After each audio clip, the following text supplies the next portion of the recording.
A day in my life! So, happy Monday sa ating lahat. Happy nga ba ang inyong mga Monday?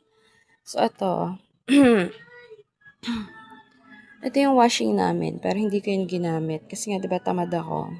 Diba? Bubuhatin na lang ipapunta doon. Hindi ko pa nabuhat. Charis! So, ayan, ganito tayo maglaba. So, binubukod-bukod natin. At nakapagsampay na rin naman ako ng mga maayos na damit. Sunod itong mga panty. Tapos yung mga pinutian muna bago yung mga panty. And then, eto. So, ayan. Nakahiram na lang ako ng washing machine ng aking bianan. At ako'y tinatamad. Kasi, di ba dapat Sabado ako maglalaba? Pero, peste kasi yung asawa ko, di ba? Binwisit ako, kaya hindi ako nakapaglaba.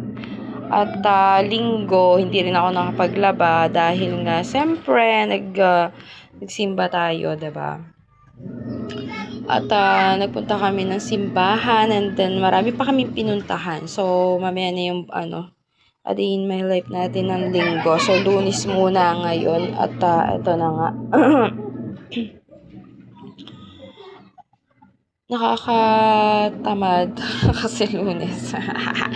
Lunes, tas labahan, diba? Dapat medyo pagod vibes tayo ng Lunes para hanggang isang linggo. Pero Lunes pa lang pagod na tayo. Ayan.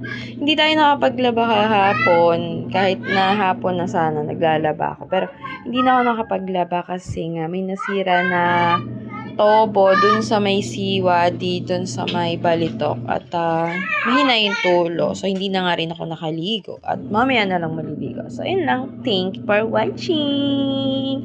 At abangan nyo na lang yung ating part 2 ng ating A Day in My Life. So, ayan. Hindi pa tayo nakakainis ng higaan.